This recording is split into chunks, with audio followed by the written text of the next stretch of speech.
दर्शकों, स्वागत है आपका हमारे इस खास पेशकश में। तो आज हमारे साथ यशवी जी जुड़ी हैं जो कि गुड़गांव से हैं और संत रामपाल जी महाराज जी के शिष्य हैं। तो संत रामपाल जी महाराज जी द्वारा एक नई मुहिम चलाई गई, अन्नपूर्णा मुहिम। तो उसी के रिगार्डिंग हम इनसे जानकारी लेंगे कि ये मुहिम कैसे चलाई गई, क्या इसके उद्देश्य रहे हैं। तो नमस्कार मैम। सच्चाई मैम, हम आपसे जानना चाहेंगे, संत रामपाल जी महाराज जी ने एक नई मुहिम चलाई है, अन्नपूर्णा मुहिम। इसके मुख्य उद्देश्य क्या है? अन्नपूर्णा मुहिम का मेन नारा है जो संत रामपाल जी महाराज के सानिध्य में हो रहा है, उसका नारा है कि रोटी, कपड़ा, शिक्षा और मकान हर गरीब को देगा कबीर भगवान। इसका मतलब है कि रोटी यानी राशन, कपड़े, शिक्षा प्लस एक घर, जिसके पास घर नहीं है उसे घर दिया जा रहा है, जिसके पास राशन नहीं है, एक टाइम का खाना नहीं है, उसे राशन दिया जा रहा है, जिसके पास शिक्षा के लिए पैसे नहीं है उसे शिक्षा दी जा रही है, स्कूल में उसका एडमिशन कराया जा रहा है। तो संत रामपाल जी महाराज एक अन्नपूर्णिमा मुहिम से मतलब कि आसपास के लोगों को जागृत कर रहे हैं और उनको मतलब दिखा रहे हैं कि कबीर भगवान के द्वारा जो ये सानिध्य मतलब ये अन्नपूर्णा मुहिम चलाई जा रही है, ये हमें उनको कितना लाभ दे रही है और ये कलयुग में एक सतयुग का दौर ला रही है। तो मैम, ये जो अन्नपूर्णा मुहिम संत रामपाल जी महाराज जी द्वारा चलाई गई है, इसके पीछे क्या प्रेरणा रही कि उनको ये अन्नपूर्णा जो मुहिम है ये चलानी पड़ी? क्या उनका मेन मोटिव रहा इसके पीछे? इसके पीछे मेन मोटिव ये रहा, कबीर भगवान बताते हैं कि जो हमारे पाप होते हैं ना, वो अगर हम कुछ अच्छा काम करते, किसी की हेल्प करते, तो उससे हमारे पाप कट जाते हैं। और रही बात संत रामपाल जी महाराज ने किस मोटिव से करा है, तो संत रामपाल जी महाराज तो भगवान है पहली बात तो, और वो एक टाइप का मतलब किसी भी गरीब को दुखी नहीं देख सकता है, वो हर किसी की हेल्प कर रहे हैं। जो गरीब है उसे राशन दे रहे हैं, जो गरीब जिसके पास घर नहीं है उसे घर दे रहे हैं।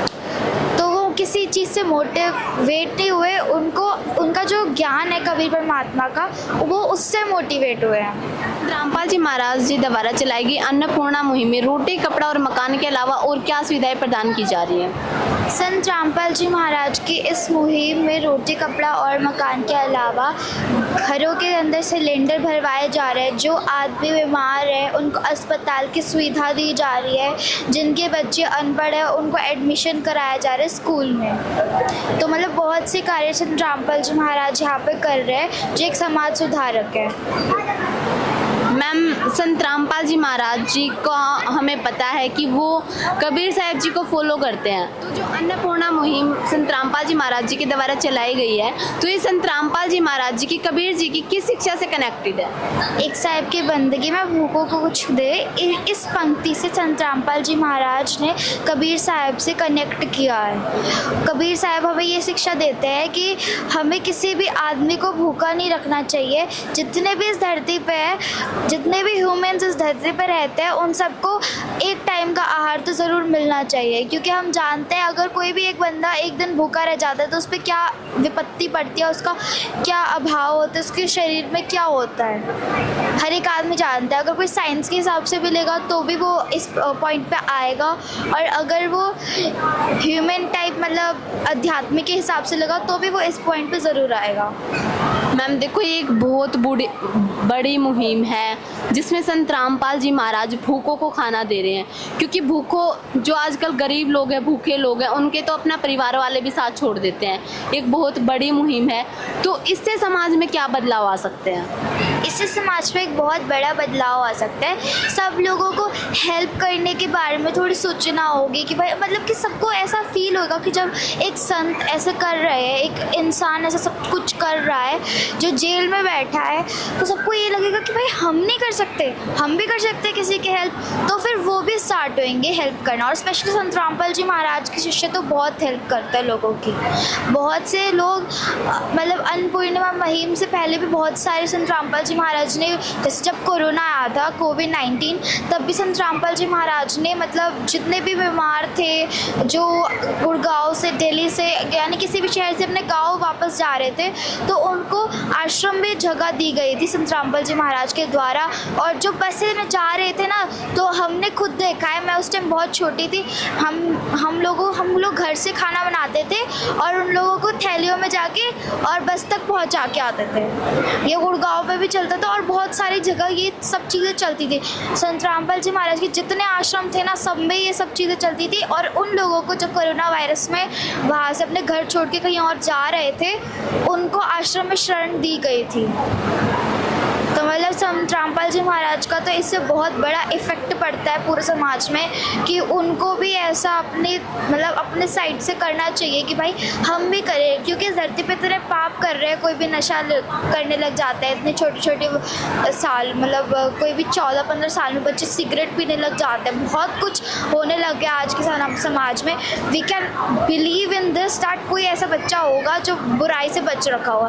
केवल और केवल संत रामपाल जी महाराज के जितने भक्तों के बच्चे हैं ना, वो एकदम प्रेम भाव से रहते हैं। मैम, आप ये इतनी कि कॉन्फिडेंस से कैसे बोल सकते हो कि संत रामपाल जी महाराज जी के जो बच्चे हैं या भगत हैं, वो कोई भी जैसे नशा वगैरह नहीं कर सकते या फिर कि कुछ भी गलत संगत में नहीं पड़ते? आप कैसे इतनी कॉन्फिडेंस से कह सकते हो मैम?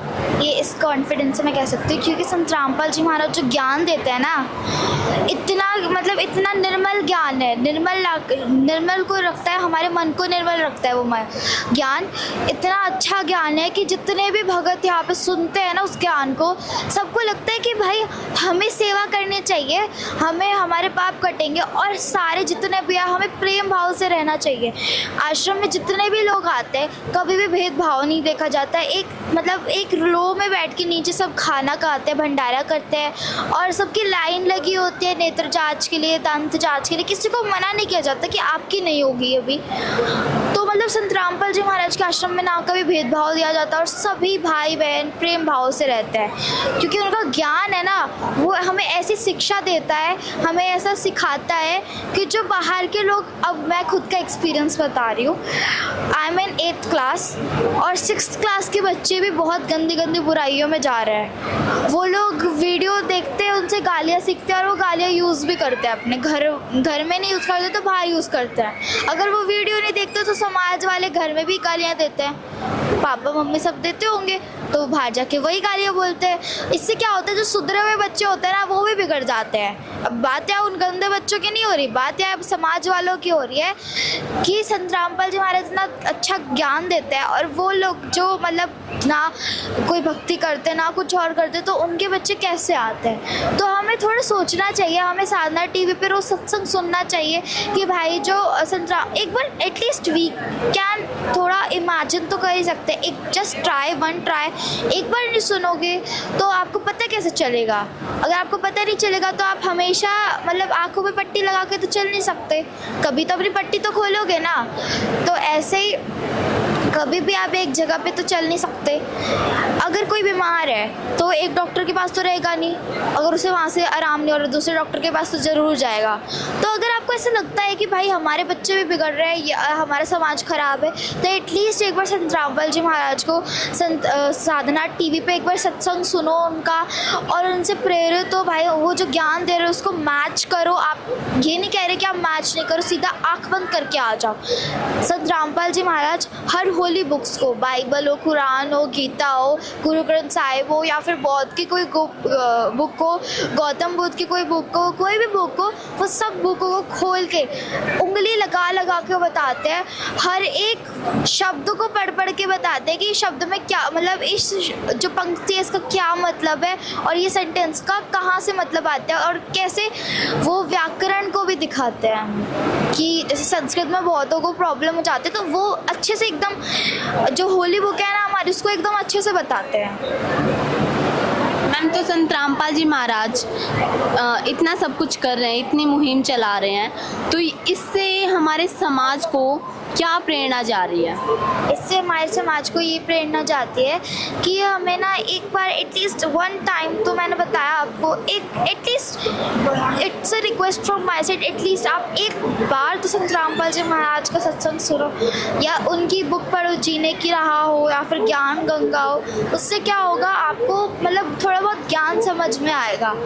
अब बिना किसी को सोचे समझे हम कुछ कह नहीं सकते हैं। हम थोड़ी जानते हैं कि जवाहरलाल नेहरू ने क्या किया था, हम हिस्ट्री पढ़ते हैं तभी तो पता चलता है उन्होंने क्या किया था। तो इसी प्रकार हम थोड़ी जानते थे कि पहले कि संत रामपाल जी महाराज ने क्या कर रहे हैं, क्या है। हमने जब उनकी बुक्स पढ़ी, जब हमने उनकी देखा, तभी तो हमें पता चला। तो द वे ऑफ वर्शिप में हमेशा पहले आँख मूंद के नहीं चलो, हर किसी के देखा देखी नहीं चलो, अपने आप से पूछो क्वेश्चन कि भाई क्या मैंने इनकी बुक पढ़ी है, क्या मैंने इनका सत्संग सुना है, क्या मैंने खुद से कुछ किया है इनके सोच में, क्या मैंने इनके बारे में कुछ खुद से कुछ सोचा है। अब जैसी जिसकी सोच, कुछ लोग राधा स्वामी में जाते हैं, पर उनकी बुक अगर हम खोल के देखें या किसी और की बुक खोल के देखें तो बहुत कुछ अलग डिफरेंस मिलता है। ज्ञान में भी बहुत कुछ अलग डिफरेंस होता है। अच्छा ज्ञान नहीं है उनका, मैं नहीं कह रही अच्छा ज्ञान नहीं है, मतलब कहने का मतलब ये है कि उनके जो ज्ञान है वो शास्त्रों के विरुद्ध है, सिद्ध नहीं है। संत रामपाल जी महाराज हमें शास्त्रों के अनुसार ज्ञान देते हैं। तो बात इससे रिलेटेड है कि वो जो ज्ञान देते हैं ना, वो हमारे मोक्ष के लिए देते हैं, दैट्स वाई। तो देखा दर्शकों, आपने यशवी जी ने अपने अनुभव बताए, जिसमें हमारे यशवी जी जो हैं वो मात्र 8th क्लास में पढ़ती हैं और फिर भी उनको संत रामपाल जी महाराज जी के बारे में इतनी छोटी छोटी जो जानकारियां हैं और वो उनके शिक्षाओं को कितनी बारीकी से समझती हैं। तो देखो दर्शकों, आप भी संत रामपाल जी महाराज जी से जुड़ सकते हो और उनका ज्ञान प्राप्त कर सकते हो, समझ सकते हो और उनसे आके नाम दीक्षा ले सकते हो। धन्यवाद।